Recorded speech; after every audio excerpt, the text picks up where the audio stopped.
சில பேர் கொமெண்ட் கொடுப்பாங்க, குரங்கு இயற்கையாகவே உணவு தேடிக்குமே, ஏன் சோம்பேறி ஆக்குறீங்கன்ட்டு. ஏற்கனவே ஒன்று இருந்தால் தானே இயற்கையாகவே உணவு தர்றதுக்கு. இல்லைன்னா ஏன் பசிக்கு திண்டாடுது ரோட்டில் வந்து? இயற்கையை அழிக்கிறனால தானே. வணக்கம். காலையில் 8 மணிக்கு பொறுக்கின பழம்.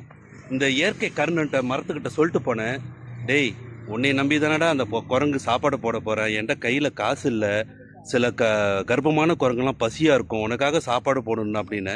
இப்போ மணி 4:20. இங்கே பாருங்க, நான் சொன்ன ஒரு காரணத்துக்காக 4 பை பழங்க மனசார இந்த மரம் கொடுத்துருக்குங்க. ரொம்ப சந்தோஷமா இருக்குங்க.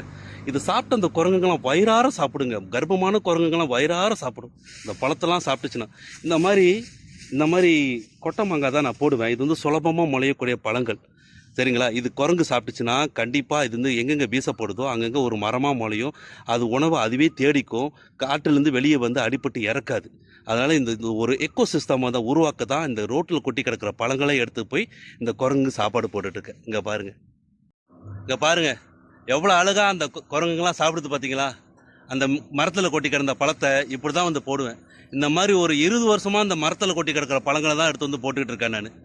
எவ்வளோ அழகாக அந்த கர்ப்பமான குரங்குலாம் சாப்பிட்டுட்டு இருக்கு பாருங்கள். இன்னும் வரும், இங்கே பாருங்கள் வந்துட்டு இருக்கு.